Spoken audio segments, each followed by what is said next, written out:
A paz do Senhor Jesus, queridos. Estamos começando aí mais uma live. Eu sou o pastor David e nós vamos aí transmitir mais uma live para vocês do culto de ensino bíblico, né? Culto de ensino das Escrituras, né? Nós estamos aí fazendo esse estudo abençoado de Daniel e Apocalipse, né? Você que está me assistindo aí pelo Facebook e você que vai me assistir também pelo YouTube aí no meu canal Pastor David Evangelista. Essa é a aula de número 8, aula da série Daniel e Apocalipse, interpretando as Escrituras. O pessoal tá chegando aí, né? Irmã Diaconisa Camila, Diácono Alex Cortes, o pessoal já vai entrando aí. Você que chegar, querido, já vai nos ajudando aí em nome de Jesus, compartilhando a live, compartilhe a live aí para que chegue aí que mais pessoas possam assistir.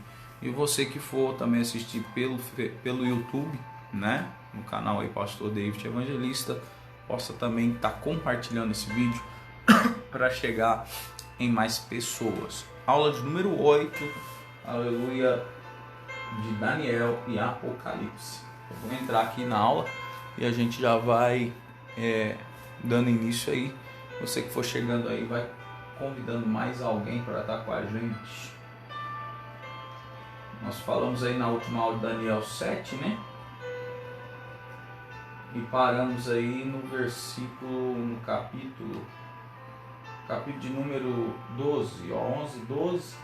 Hoje nós vamos para o capítulo de número 13, versículo de número 13 de Daniel. Vou mandar alguns convites aqui, tá? Para o pessoal aí nos acompanhar. Hoje a gente começou um pouquinho mais tarde a live, porque tive que fazer um atendimento aí pastoral, né, de última hora e acabei atrasando um pouquinho. Mas estamos aqui para a glória de Deus. Só mandar uns convites aqui. Prometo não me estender muito hoje, né? Porque a gente está começando um pouquinho mais tarde. Tenho certeza que Deus irá falar com você.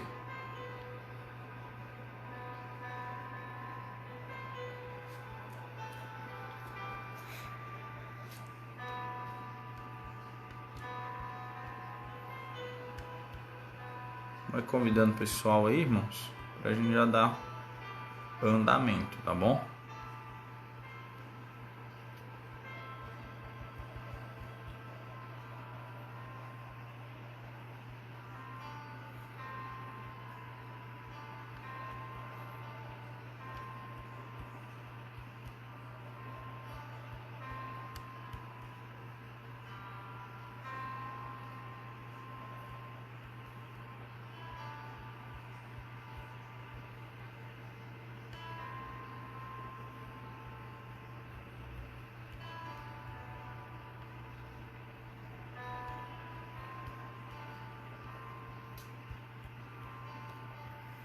Isso aí. Cumprimentar o pessoal, né? A gente já dá início. Missionário irmão Marli chegou aí, pastora Miriam, presbítero irmão Amarildo, mais o pessoal que tá chegando aí.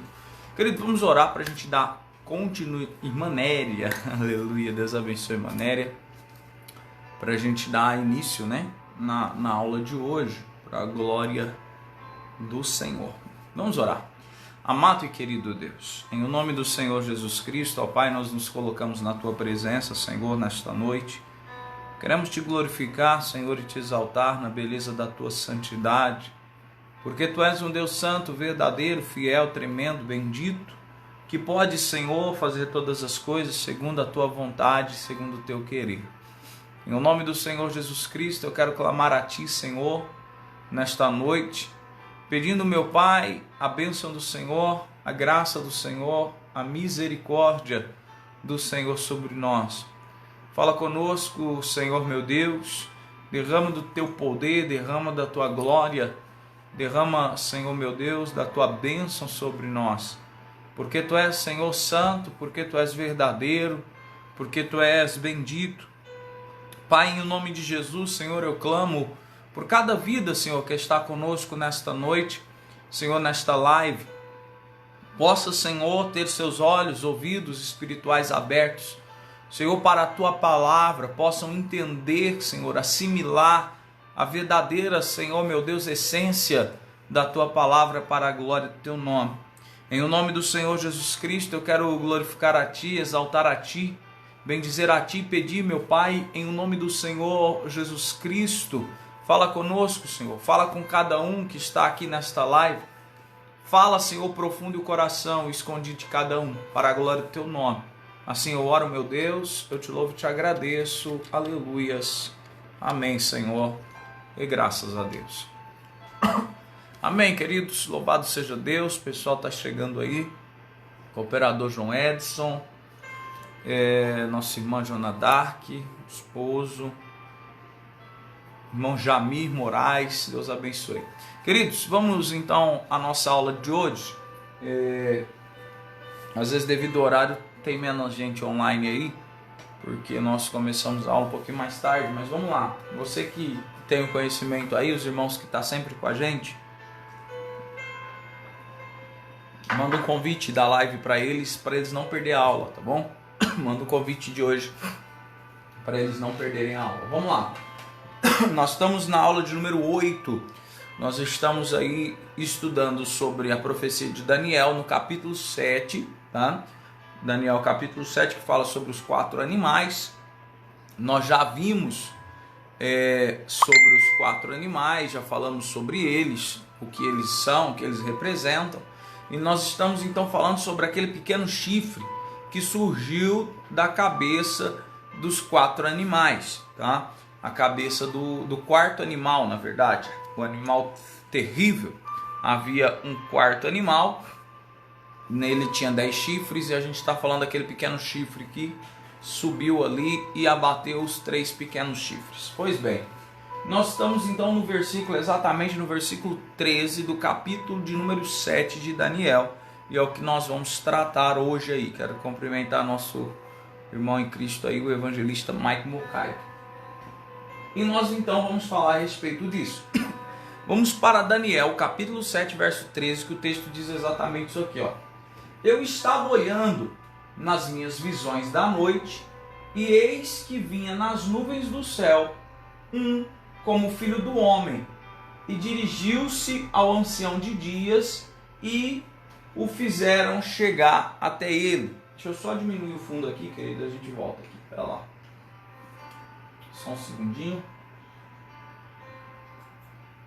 Só corrigir aqui. Aí tá ótimo.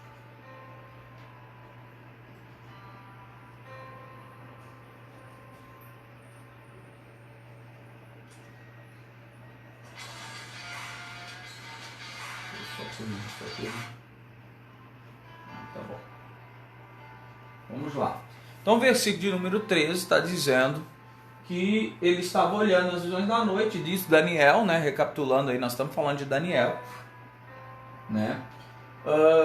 E eis que vinha nas nuvens do céu como filho do homem, que dirigiu o seu ancião de dias, tá? Você que está chegando aí agora, que ainda não assistiu nenhuma dessas aulas com a gente, é uma série de estudos, tá bom? Uma série de estudos da série Daniel e Apocalipse, interpretando as profecias. Ela está tanto aí no Facebook como no meu canal no YouTube, Pastor David Evangelista. Essa é a aula de número 8, tá? Você vai encontrar ela aí no meu Facebook. Lá no YouTube ela está com os títulos, tá? Daniel e Apocalipse, aula 1, 2, 3, 4, 5 e assim sucessivamente, tá bom? Então você que ainda não assistiu as outras aulas, é bom você dar uma recapitulada lá atrás para você não ficar perdido. Mas vamos lá, eu estou em Daniel capítulo 7, verso 13. O que o versículo está dizendo? Nós estamos falando cada capítulo, versículo por versículo. Aqui esse filho do homem, tá, que o texto está dizendo, isso retrata Cristo, Jesus, né?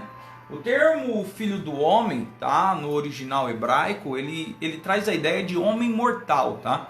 Então quando você vê falar em filho do homem, Jesus se intitula como filho do homem, no sentido de que ele está dizendo, tá? O sentido original da palavra é homem mortal.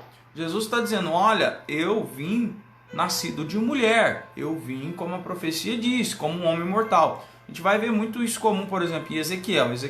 O texto do profeta Ezequiel o trata ele como filho do homem, também dizendo essa colocação, ele é um homem mortal.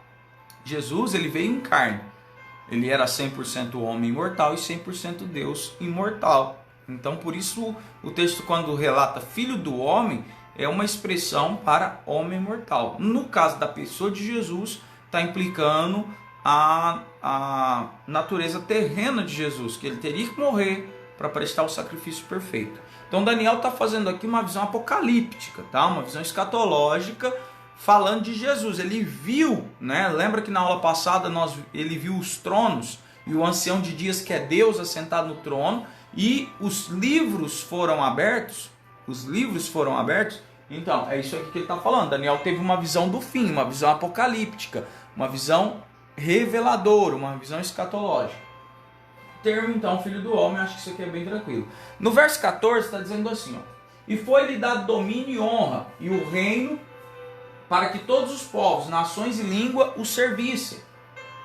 E o seu domínio é um domínio eterno, que não passará, e o seu reino tal, que não será destruído. Tá? Então, o que o versículo 14 está dizendo? Eu vou continuar lendo, porque essa aqui é uma série de alguns versículos para que nós possamos entender. Verso de número 15.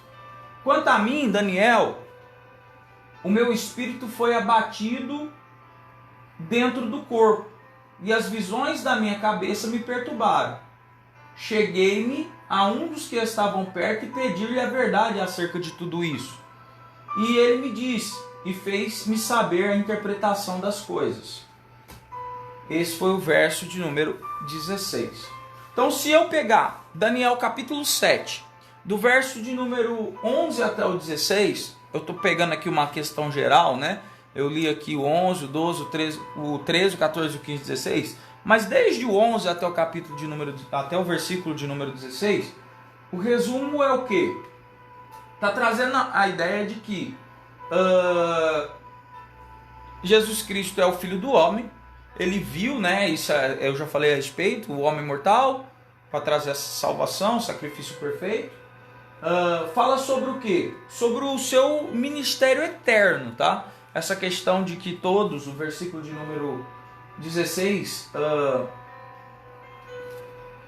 o versículo de número 14, que diz que todas as nações e línguas, povos, os serviram. Isso está trazendo a ideia do milênio, né? Onde todo mundo vai servir a Cristo. Então essa é uma visão lá escatológica. Daniel está tendo um prelúdio lá do final dos tempos, tá? Da questão escatológica aí, de que Jesus, do julgamento e tudo isso, tá bom? Então tudo isso aqui tá dentro. O verso de número 17 diz assim: e estes grandes animais, que são quatro reis que se levantarão na terra. Lembra que a gente já falou isso na aula passada? A gente usou esse versículo aqui 17 como base para entender o que cada animal simbolizava. Simbolizava reis, tá? Ou reinos na pessoa dos reis. A Babilônia, tá? O leão com asas representava a Babilônia na pessoa de Nabucodonosor. O urso simbolizava os medos e os persas na pessoa de Ciro e Dario. O leopardo simbolizava a Grécia na pessoa de Alexandre Magno. E o quarto animal terrível, feio, né, e terrível, simbolizava Roma na pessoa de todos os seus imperadores. Pois bem, nós falamos dessa revelação anteriormente. Verso 18 diz assim, ó: mas os santos do Altíssimo receberão o reino e possuirão para todo sempre, de eternidade em eternidade. O verso 18, então, está trazendo a ideia... desculpa. O verso 18 está trazendo a ideia do quê? Já da salvação, tá? Já está trazendo a ideia de quê? Do culminar dos tempos. Pastor, mas não tem algumas coisas aí que está faltando? Tá? Essa é a revelação que Deus deu para Daniel.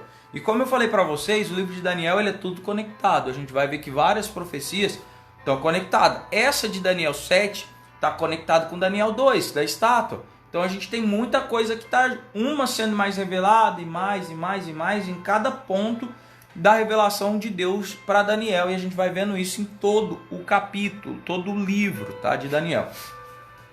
No verso de número 18 está dizendo a respeito do quê? que os santos do Altíssimo receberão o reino e possuirão. Isso aqui está falando da salvação, de quando, né, o povo for salvo verdadeiramente, quando culminar todas as coisas, quando, né, vamos dizer assim, o mundo acabar, essa expressão é usada, né, quando haver o Armagedon, quando haver tudo, a grande tribulação, Armagedon, o milênio se estabelecer e posteriormente a salvação. Então Deus deu isso aqui como um prelúdio para Daniel, falando de todas as coisas, só que não todas elas detalhadas. O fato aqui que Deus detalhou foi os 4 reis e os 4 reinos, tá? Isso foi detalhado aqui em Daniel 7. E a gente está vendo algumas menções aí ao longo do estudo, ao longo do capítulo, nós vemos algumas menções de alguns pontos da história detalhados. E nós vamos seguir olhando isso aqui, preste atenção. Verso de número 19, vamos entender isso aqui. 19 e 20 de Daniel 7. Então estive desejoso de conhecer a verdade a respeito do quarto animal, que era diferente de todos os outros, muito terrível, cujos dentes eram de ferro e as suas unhas de bronze, que devorava e fazia em pedaços e pisava os pés dos que sobravam. Verso de número 20 de Daniel 7.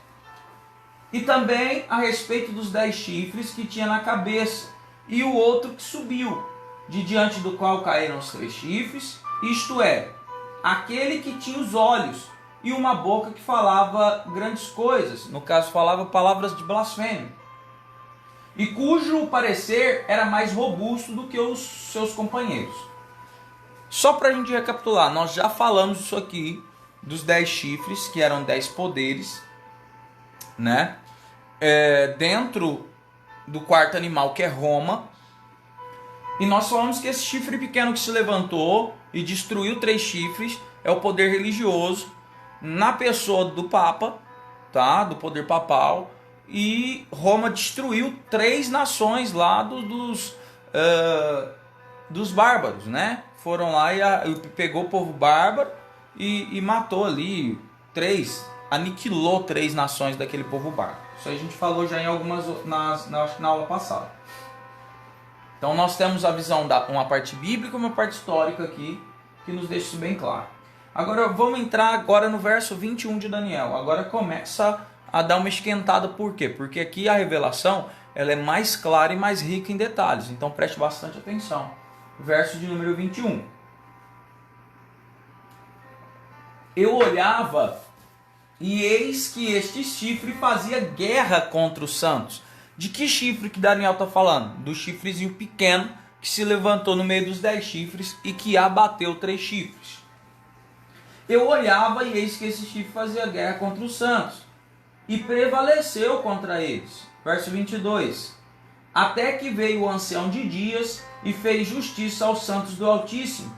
E chegou o tempo em que os santos possuirão o reino. Agora preste atenção nisso aqui.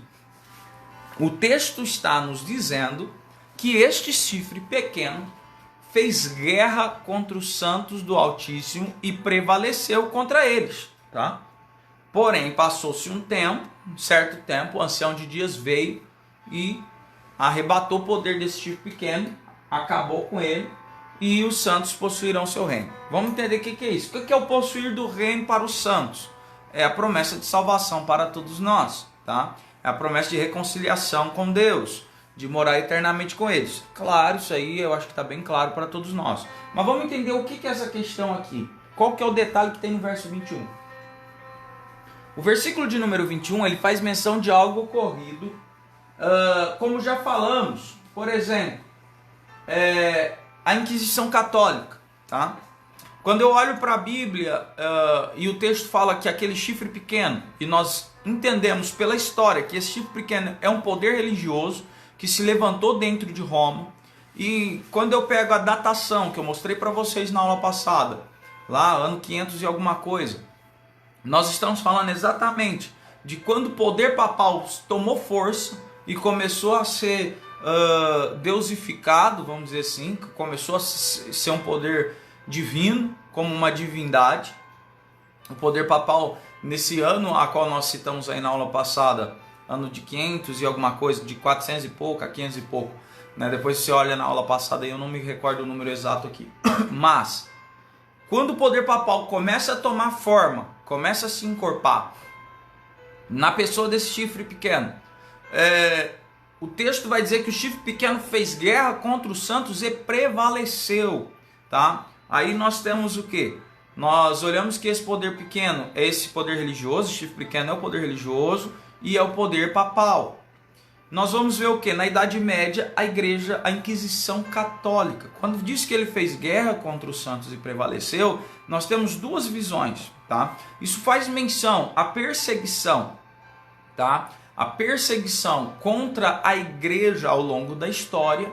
E nessa perseguição da igreja contra a igreja, vamos dizer assim, ela tem alguns marcos, alguns pontos que marcaram essa perseguição ao longo da história. Um deles é a Inquisição Católica, tá?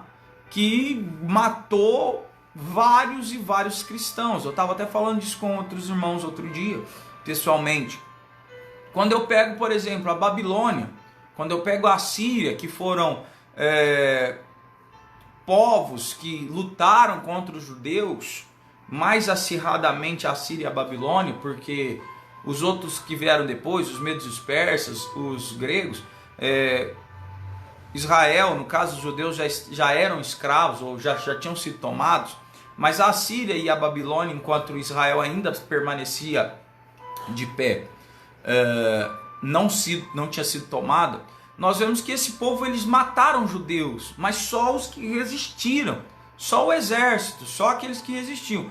O povo em si foi levado como escravo, mas a escravidão daquele tempo não se comparava a uma escravidão que nós aqui na América do Sul temos a ideia como a escravatura dos negros africanos. Nada a ver. Tá? A escravidão deles era que retirava o povo, transportava o povo da sua terra, tá? Era algo castigante, muito difícil, né? Para você ter noção, demorava cerca de 4 meses de caminhada de Jerusalém até a Babilônia, quando eles foram levados. Mas chegava lá, dava lugar para eles morar, dava terra para eles plantar, e falava, agora vocês são babilônios. Tá? Então você vê que a matança babilônica, a Síria em si, era só contra a resistência. Já a católica, vamos dizer assim, a romana, quando Roma começou a matar judeus e cristãos na Inquisição Católica, era algo tenebroso, né? Eles matavam, né, não só a resistência, mas qualquer um, até porque o povo não resistia mais. Né? A gente vê aí, se você for estudar sobre a Inquisição Católica, coisas terríveis, tenebrosas que eles faziam. Né? Tinha um ministério, vamos dizer assim, dentro da igreja, que ficava por conta de criar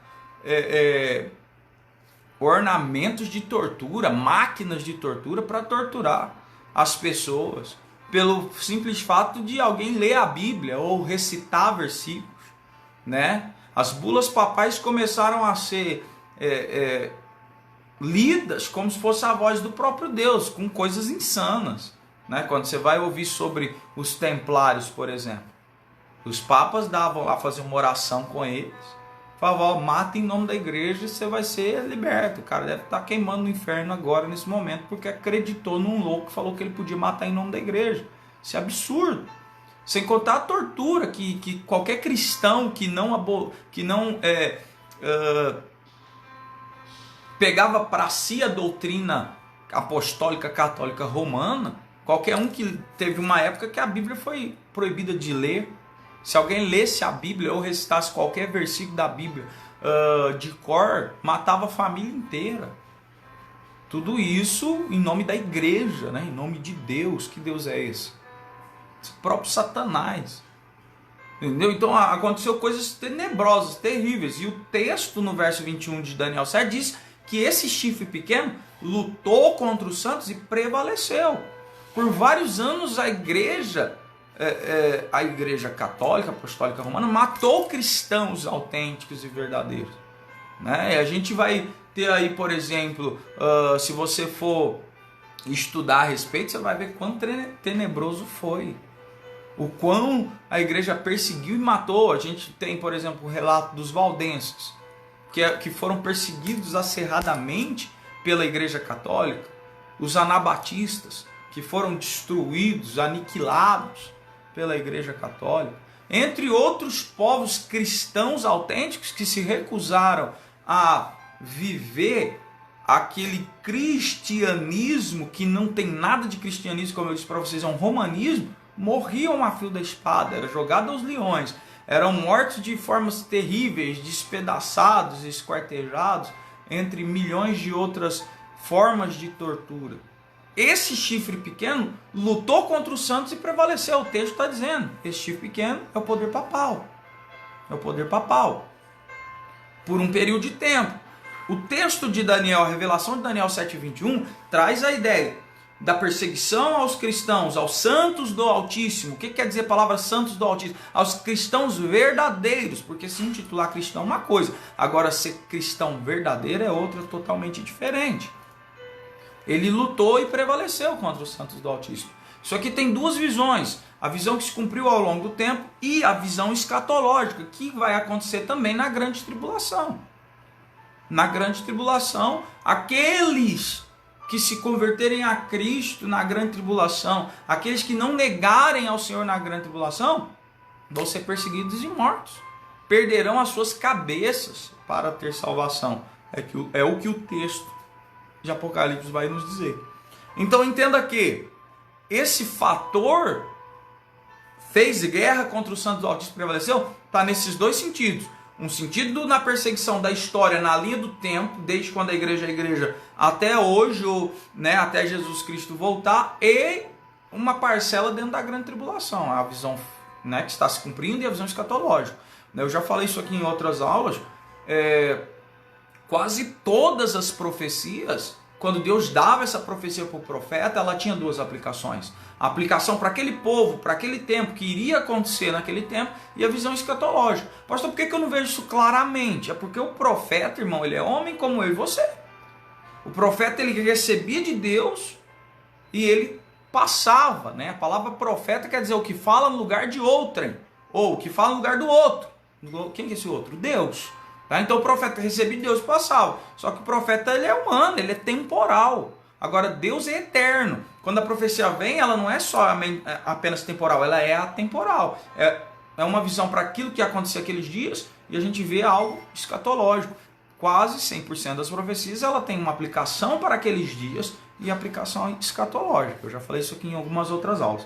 Mas entenda que Daniel 7:21 está trazendo essa ideia da perseguição contra os santos do Altíssimo, esse poder papal fazendo essa perseguição ali na Idade Média, e isso vem perdurando aí. A gente vai ver que isso vai se agravar na grande tribulação, na última semana, isso vai se agravar de forma tremenda, eles vão prevalecer. Só que o texto do Daniel, no capítulo 22, diz que até que veio o ancião de dias e fez justiça aos santos do Altíssimo.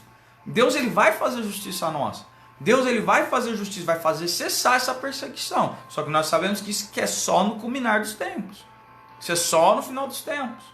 Isso é só ali. Essa perseguição vai acabar quando? Quando acontecer o Armagedon, quando terminar o milênio. Aí vai se culminar. Só que Daniel tem um prelúdio daquilo que vai acontecer. Alguns pontos com mais detalhes e outros menos. Mas vamos seguindo aí. 23 e 24, Daniel 7. E disse assim: o quarto animal será o quarto reino da terra, o qual será diferente de todos os reinos, e devorará toda a terra, e pisará os pés, e farás em pedaços. E quanto aos 10 chifres daquele mesmo reino, que se levantarão 10 reis, e depois deles se levantará um outro, o qual será diferente do primeiro, e acabará com 3 reis. Lembra que eu falei do poder religioso, que vai acabar com 3 reis, que acabou com aqueles 3 povos, aniquilou aqueles 3 povos. E esses povos bárbaros, eles se levantaram de dentro de Roma, tá? Eram povos que estavam ali dominados pelo reinado romano, que não aceitaram aquela dominação. Então, do meio deles, foi ali e matou eles 3. Então, isso aqui fala a mesma coisa que nós citamos lá na interpretação anterior. Verso 25. A profecia: e proferirá palavras contra o Altíssimo, e destruirá os santos do Altíssimo, e cuidará de mudar os tempos. Preste atenção nisso daqui. Tá? Quem que está proferindo palavra contra o Altíssimo?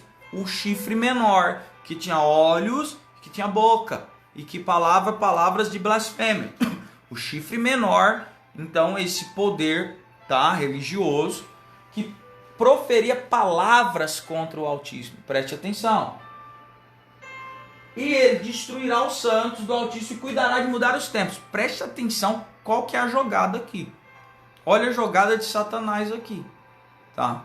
Eu falei para vocês que ao longo da história, poder, tá, papal, esse poder religioso, que não tem nada de cristianismo, ele veio rebentando, destruindo, matando os crentes verdadeiros, falando contra os crentes verdadeiros. E até prevaleceu contra eles em algum tempo, tá? E não somente isso. Olha aqui, olha o detalhe vindo dentro do texto. Ele destruirá os santos do Altíssimo e cuidará de mudar os tempos. A palavra tempo aqui, tá? A palavra tempo aqui usada no original hebraico, ele quer, no texto está lá zinim, tá? A palavra tempo para esse texto aqui é zinim. Zinim, a tradução que mais cabe para zinim é calendário, tá? A tradução mais cabível ali, a que fica mais próxima, né? Vamos dizer assim, calendário. Então ele fala, cuidará de mudar o tempo, cuidará de mudar o calendário. Esse poder religioso cuidará de mudar o tempo, mudar os calendários. Presta atenção, nós estamos no verso 25. Você acompanha aí na sua Bíblia. Cuidará de mudar os tempos e a lei, que serão entregues na sua mão, por um tempo, e tempos, e metade de um tempo. Verso 25 de Daniel 7. Isso aqui está recheado de profecia, tá? De linguagem profética e de revelação clara. Revelação clara da parte de Deus. Preste atenção nisso aqui, querido. Quando o texto diz e proferirá palavras contra o Altíssimo, lembra que nós falamos lá atrás, tá? Se não me engano, verso 9, 10 ou 8, que ele falava palavras de blasfêmia. O que seriam essas palavras? Esse poder religioso, ele se coloca como Deus, tá? Ele se coloca na posição de Deus e cria leis, tá? Ele cria leis como se fosse Deus criando leis. E na verdade nós sabemos que isso é blasfêmia, isso é mentira. Por quê? Porque o único livro, a única regra de fé e prática que nós temos é isso aqui, ó. Bíblia Sagrada. Olha lá, Bíblia Sagrada. É isso aqui. A igreja não é maior do que a Bíblia. A igreja não é maior do que a Bíblia. Como eu falei na aula passada, alguns aí da igreja católica, né, isso está aí na internet, qualquer um pode pesquisar, diz que a Bíblia é a expressão da igreja. Isso é heresia. Heresia pura. Heresia pura. Porque a Bíblia existe antes da igreja. Eu nunca leu o Antigo Testamento. Isso não faz sentido. A igreja nasce em Cristo. Antes de Cristo nós temos isso aqui, ó. A Torá. Nós temos a Torá. A Torá é do Antigo Testamento. É a lei e os profetas. Como que a Bíblia é a expressão da igreja? Isso é burrice. Chega a ser idiota, irônico, grosseiro. Então assim, a questão é que nós somos menores. A Bíblia é a palavra de Deus. A Bíblia é suprema. Não tem como a igreja criar uma regra e colocar, né, como se fosse autoridade máxima. E é o que esse poder religioso fez e faz até hoje. Quando nós já falamos isso aqui em outra aula, mas eu vou recapitular. Quando a igreja católica cria o purgatório, que não tem nenhuma menção, nem algo nem próximo na Bíblia, ela cria o purgatório e cria indulgências. Indulgências são valores que você pagaria para tirar a alma de pessoas do purgatório e levar para o céu. E coloca isso como uma bula papal, como algo real, supremo, e vende isso como uma verdade, ela está proferindo blasfêmias contra o Altíssimo. Um poder religioso criando leis que estão acima de Deus. Isso é terrível. Isso é terrível. É loucura. É heresia. E é isso que Daniel está falando. Esse poder, esse chifre pequeno, que se posiciona, que fala palavras de blasfêmia, que se posiciona como Deus, não simplesmente assim, cuidará de mudar os tempos e a lei. Esse poder religioso, ele se põe tão acima de Deus, que ele cuida de mudar o tempo e a lei. Aí quando eu entro na história, vamos lá. A palavra tempo aqui no original é zinim. Zinim, a tradução mais próxima para nós aqui é calendário.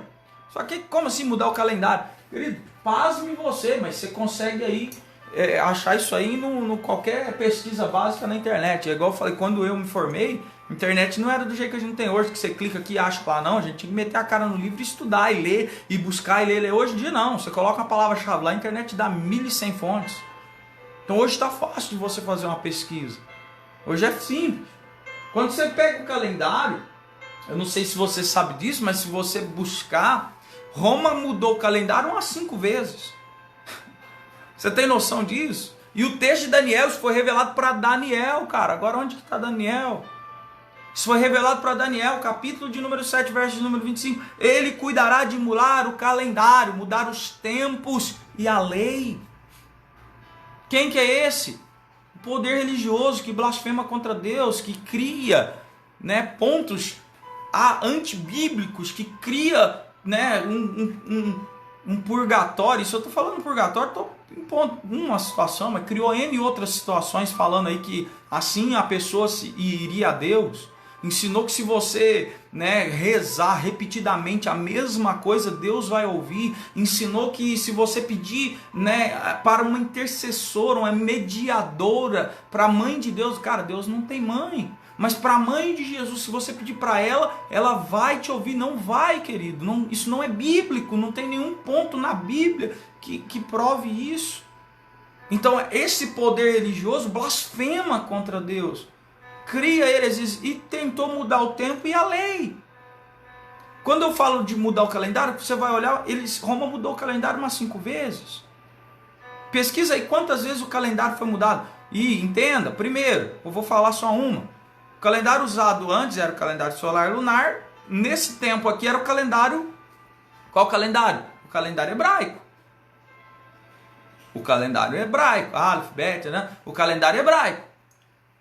Esse era o calendário usado. Quando Roma, lá em Constantino, assumiu, o calendário oficial agora da Igreja Católica Apostólica Romana, todos os povos, é o calendário grego, ou o calendário romano, que é o que nós usamos, o calendário romano. Tá? Quando você vai estudar sobre a origem do calendário, eles já mudaram o calendário várias vezes. Uma das mudanças mais grosseiras era que o calendário passou de ter 10 meses, de 12 meses para ter 10. Aí ficou um tempo tendo 10 meses, isso influencia em tudo, influencia na tua idade, influencia, né, em várias questões. Muda a questão das festas judaicas e tarará. Beleza, só para conturbar aquilo que Deus tinha feito. Depois eles voltam o calendário de novo. Opa, peraí, vamos mudar de novo. Eu vou fazer uma citação aqui muito clara. O calendário deles não tinha nem janeiro nem fevereiro. Aí depois eles mudam. Janeiro e fevereiro são 2 deuses do panteão grego, do panteão romano, que foi colocado no calendário que antes tinha 10, tá? Antes era 12, o hebraico, aí eles mudou para 10, aí voltou para 12. Januário e Febros, que são 2 deuses do inferno. Febros, né, que vem de febre, calor, febre, e Januário, que são 2 deuses romanos, gregos, que são deuses do inferno na cultura deles. E mudou e colocou lá, e voltou a ter 12 meses. Os dias da semana foram mudados. Por quê, pastor? Por que a sua semana não começa, né? Você já prestou atenção que a nossa semana começa... mas nossa semana começa no domingo. Não, domingo é folga para todo mundo. Nossa semana começa no segundo dia, na terça-feira. Tinha que ser primeira-feira, né? Por que a nossa semana começa no domingo? Mudou, porque quando a lei de Deus foi estabelecida, entendeu? Eu não sou adventista do 7º dia. Ou sim, depende da colocação, do que você entende como ser adventista do 7º dia. Porque a palavra sábado quer dizer Shabat, que quer dizer dia de descanso. Tá? Isso daí tem uma aplicação bem maior. Nós vamos entender sobre o ano sabático, o dia sabático, em Daniel 9, que é daqui a pouquinho a gente vai entrar no capítulo 9 de Daniel, nesse estudo. Mas entenda, o que é Shabat? Dia de descanso. Trabalhará 6 dias e no 7º, o Shabat, o dia de descanso, o Shabat de descanso, que é santificado a Deus, descansará. Eles mudaram. Eles colocou o primeiro dia na semana, no domingo, para que a pessoa trabalhe segunda, terça, quarta, quinta, sexta, sábado. Então, eles mudaram o calendário. Mudaram. O poder religioso. O poder que impera. Eles mudaram o calendário. Outra coisa, eles cuidaram de mudar a lei. Isso aqui é outra colocação. Como assim mudar a lei? Eu já falei disso aqui na aula passada. Né? Você já viu o tanto de heresia que o romanismo prega? Por que eu falo romanismo? Catolicismo, a católica, apostólica, a romana. É um romanismo. Por quê? Porque o catolicismo hoje, não só hoje, mas desde que ele começou a existir, e hoje mais ainda, porque a gente tem o tempo, né, a favor, eles têm o tempo a favor deles, eles usam muito mais a tradição da igreja do que a Bíblia. Você já foi num culto ou numa missa? Numa missa católica? Te dá um panfleto, você lê só a parte da Bíblia que eles querem. E o resto é só rito, levanta, abaixa, levanta, senta, levanta, senta.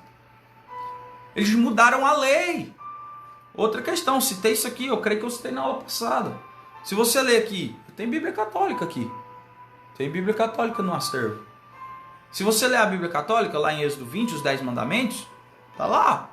Os 10 mandamentos certinhos. Só que se você for ler os 10 mandamentos segundo o catecismo, eles te ensinam de outra maneira. Porque na Bíblia, o mandamento de número 4 lembra do sábado para o santificar. Mas como eles mudou o calendário, eles mudou o dia da semana, eles vão colocar no catecismo, lembra dos domingos e dia de festa.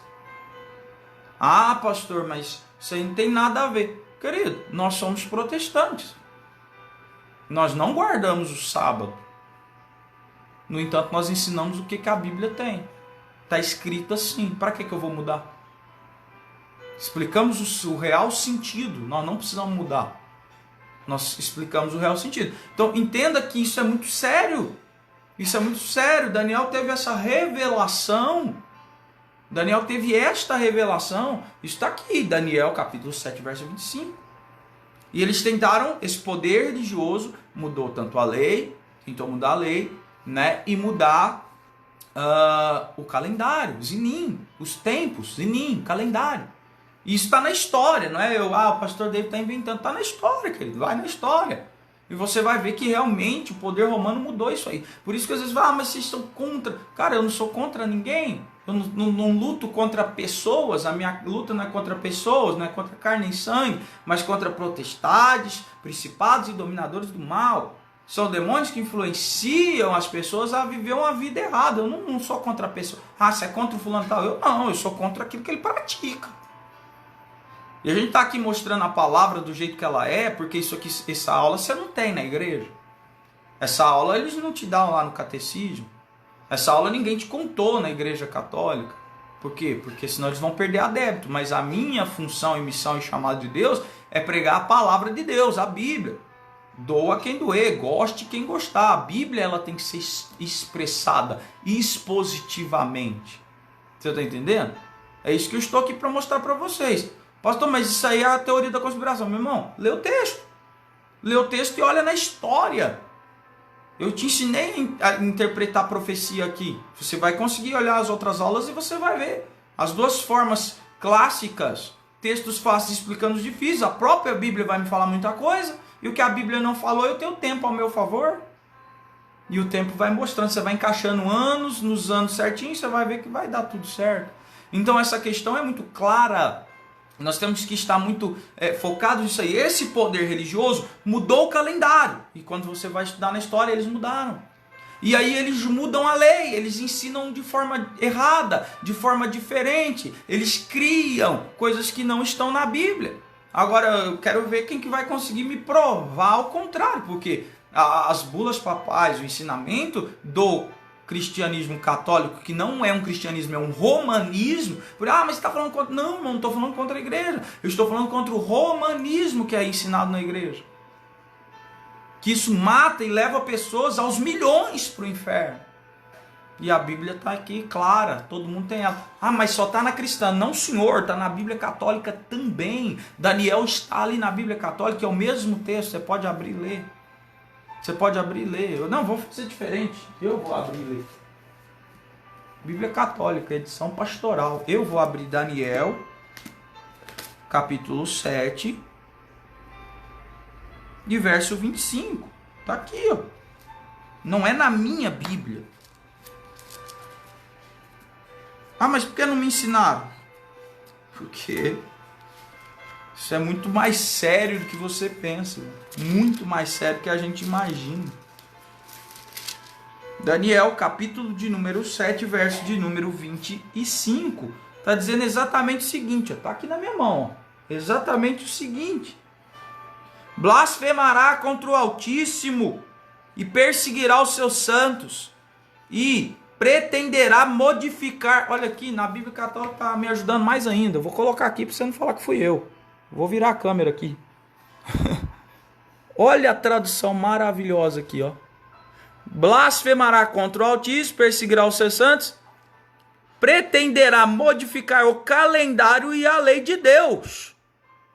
E os fiéis serão entregues nas suas mãos por 3 anos e meio. Nessa tradução aqui, que nem é a que eu uso, essa aqui é a tradução católica, já está falando aqui a tradução de calendário e a lei de Deus. Tá aqui, irmão. Não tenho para que mentir. Não tenho para que falar tal, não. Tá aqui, na tradução católica. O problema é que a Bíblia é a mesma, mas o ensinamento está errado. O romanismo tá embebido dentro desta religião, matando pessoas. Então isso é sério. Vamos chegar lá. O senhor está aqui dando aula contra o catolicismo. Não, estou dando aula de Daniel 7. Então é o seguinte, eles mudaram a lei e blasfemam contra Deus com essas leis pagãs, com o paganismo. Lembra que eu falei para vocês de Mitra? O deus Ra, o deus Sol lá do Egito, e Mitra no panteão grego? Que Constantino adorava Mitra, esse deus, e até hoje, né, o catolicismo tem essa menção de sol e sol e sol em todos os lados, nos utensílios. Estão mudando a lei. Estão mudando a lei. Batismo de crianças, estão mudando a lei. A Bíblia nunca mostrou, nunca mencionou isso. Não tem menção apostólica, histórica, teológica. Não tem. Estão mudando a lei. Várias outras coisas, sincretismo religioso, estão mudando a lei. Não é você que está dentro da Igreja Católica. É o que? O próprio inimigo que influenciou isso aí e fez dessa forma. E nós temos que tomar muito cuidado. Eu vou seguir aqui para ele não ser extenso, porque senão minha aula vai demorar 2 horas e não pode, né?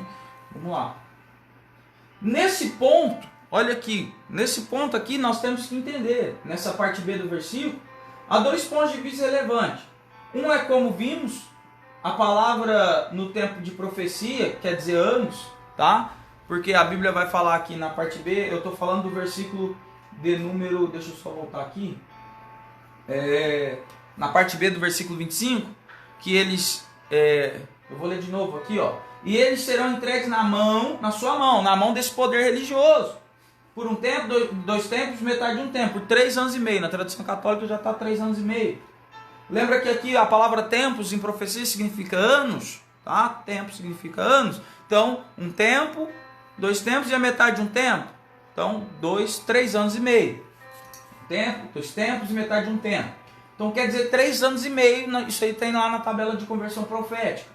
Fazendo menção dos tempos que durará a perseguição, faz menção, tá? Do tempo que durou a perseguição católica, isso é uma visão, como eu disse, é uma visão da perseguição ao longo da linha do tempo. A igreja também faz menção da perseguição, da Inquisição Católica.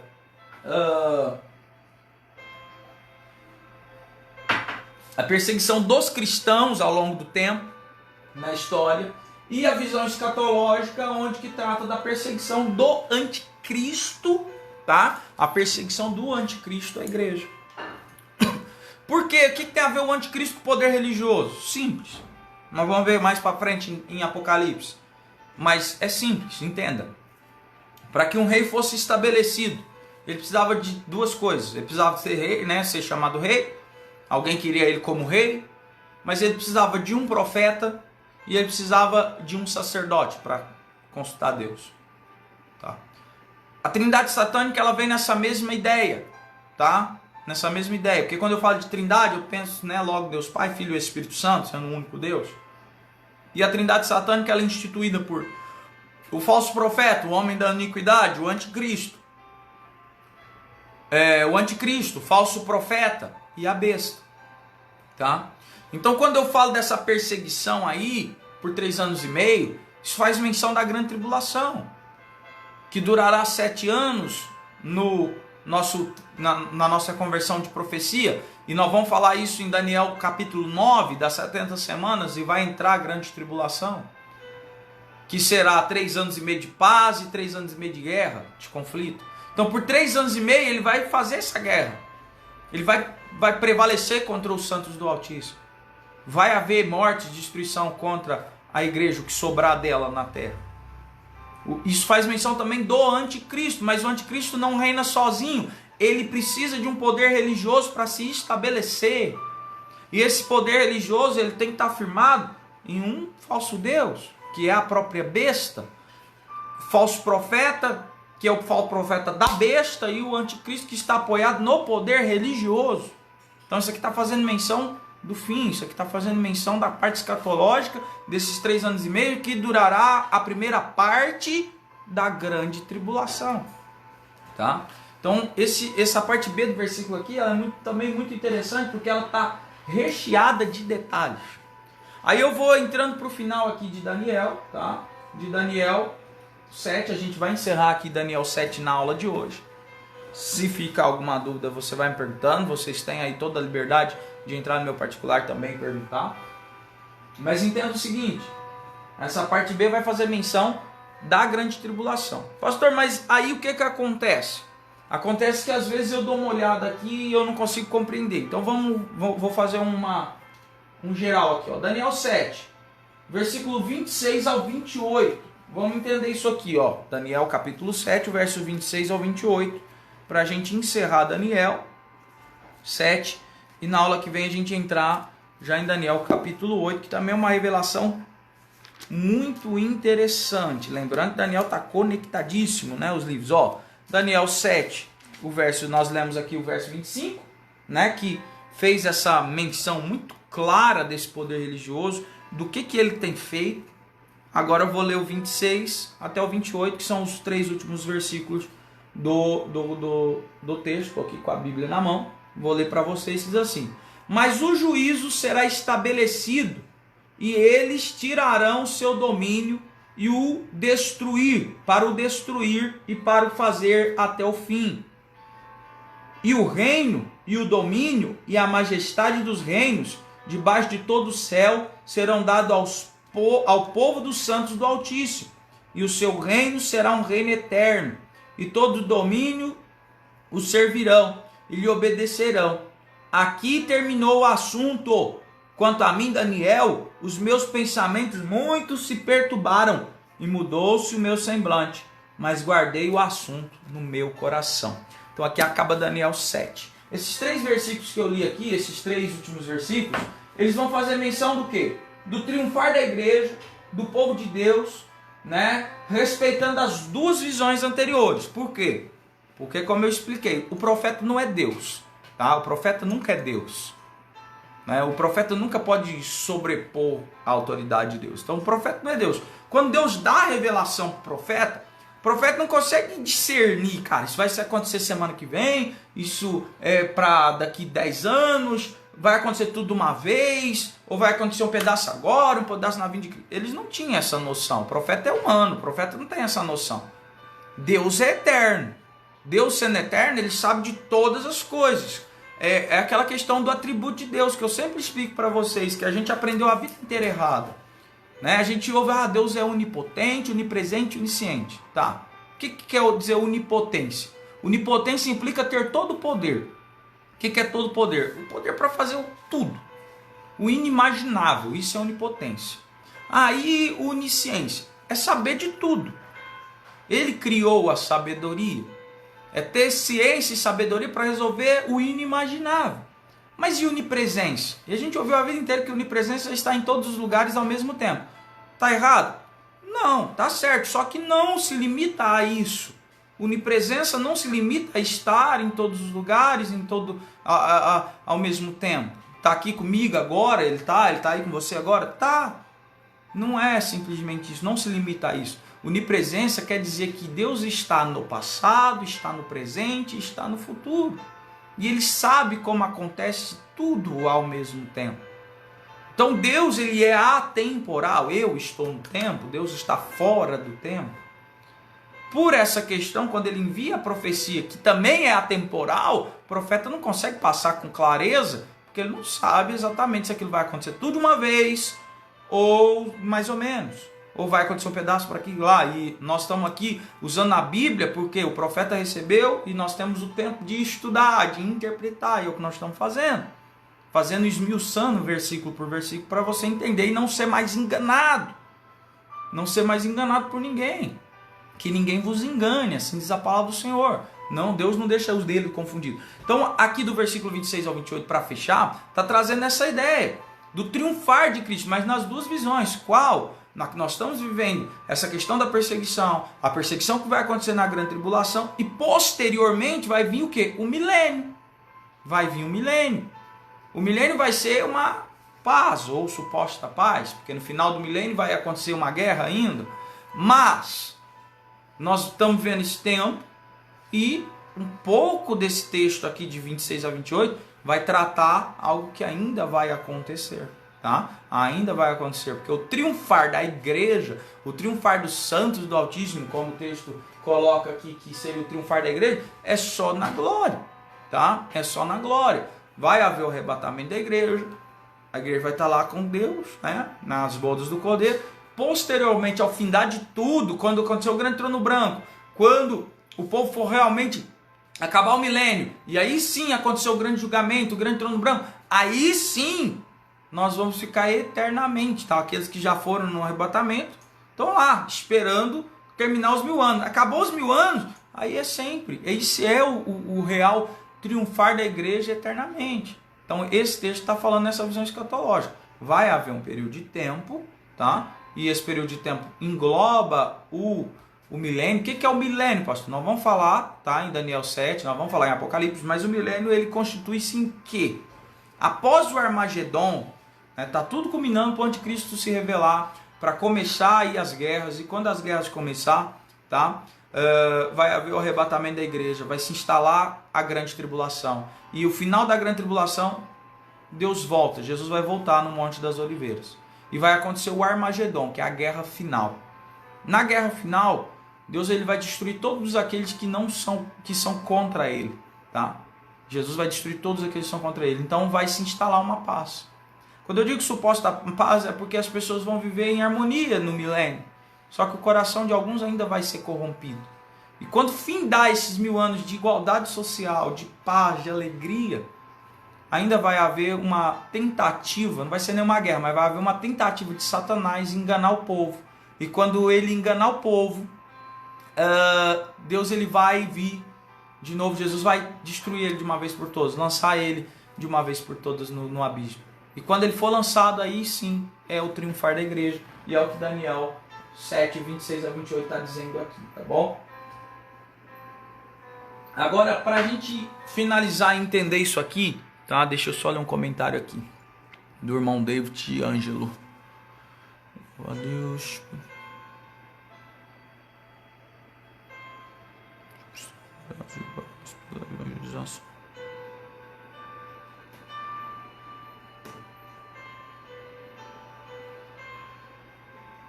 Amém, que Deus abençoe.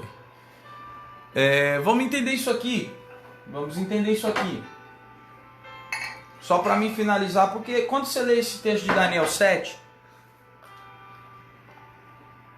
o texto parece ir e voltar, e aí quando você lê ele meio que atropelado, eu falei disso na igreja domingo, no sentido da gente não pode ler a Bíblia, a gente tem que meditar. Deus nunca convidou ninguém para ler a Bíblia, Ele convidou para meditar, e meditar é se colocar dentro do texto. Estou falando de uma forma grosseira, a grosso modo, é se incluir no texto, é isso que é meditar, é estar lá junto, né? Pensar que Jesus está lá sentado com o dedo lá escrevendo na terra, enquanto vem aquela mulher, né, que foi pega em adultério, é você se colocar lá sentado lá de Jesus e olhar para a situação e ver tudo que está acontecendo. Isso é meditar, tá? Isso eu estou falando a grosso modo, né? Diferente de ler, né? Parece que o texto vai e volta, eu não consigo compreender. Eu fiz um comentário aqui, tá? É só para você entender. Nós temos que observar que a visão e a profecia parece estar misturada entre os versículos. Parece que o versículo vai e volta, ele fala dos 4 animais, depois ele fala de outra coisa, ele volta nos 4 animais, ele fala do chifre, ele volta nos 4 animais. só para que nós venhamos entender claramente, tá? É comum a citação de um acontecimento e depois voltar a falar da mesma coisa. Vale ressaltar que a profecia, que o profeta não é Deus, né? E as coisas que Deus vê para o homem é maravilhosíssimo. É aquilo que eu expliquei para vocês. Aquilo que o homem recebe de Deus é maravilhoso, ele não consegue entender na íntegra. Então por isso que às vezes quando foi escrito parece que vai e volta, vai e volta. Então a gente tem que ficar muito atento e meditar. Sendo assim, a dificuldade de passar de forma clara a profecia, tá? E aquela questão que eu expliquei do homem não ser Deus e não conseguir entender. Por isso nós vamos analisar bem a profecia para depois interpretá-la, tá? Então a gente tem que olhar com bastante calma, com bastante cautela, para depois interpretar. Porque o texto parece ir e voltar, mas quando a gente medita na palavra, se coloca diante da história, fica mais claro e mais fácil da gente entender. Queridos, eu acho que é isso para a aula de hoje.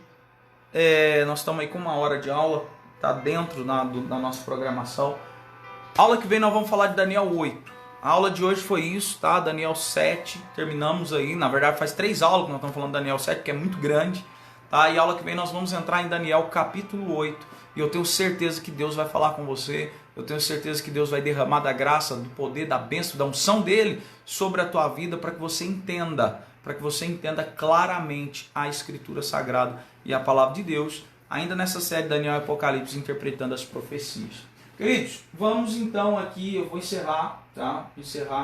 Lembrando aos irmãos que a aula que vem nós vamos falar então de Daniel 8, tá bom? Daniel 8, a temática é o carneiro e o bode. Deus deu uma visão para Daniel de um carneiro e de um bode, e é o que nós vamos falar na aula que vem, quarta-feira, tá? A partir aí das 8 horas, tá bom? A partir das 8 a gente tá aí. Eu creio, não tenho certeza, mas creio que na aula que vem eu vou fazer a live na terça-feira. Mas eu aviso aí nas redes sociais, tá? Porque na quarta eu tenho um compromisso, eu não vou estar, não vou poder fazer a live, no horário da live eu tenho um compromisso. Então, provavelmente eu vou fazer na terça-feira.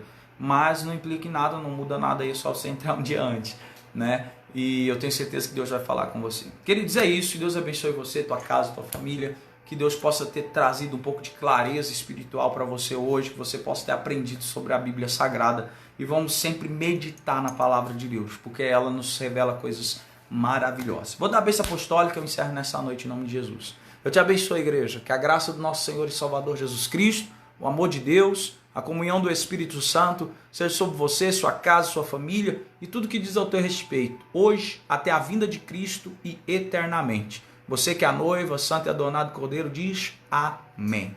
Deus abençoe, querido, que a bênção de Deus seja sobre vocês, que vocês possam a cada dia aprender mais sobre a palavra de Deus, porque é ela que liberta, é ela que vai nos trazer salvação, porque sem ela nós não vamos conhecer jamais Deus e nem Jesus Cristo, e é por ele que nós somos salvos. Somente por ele.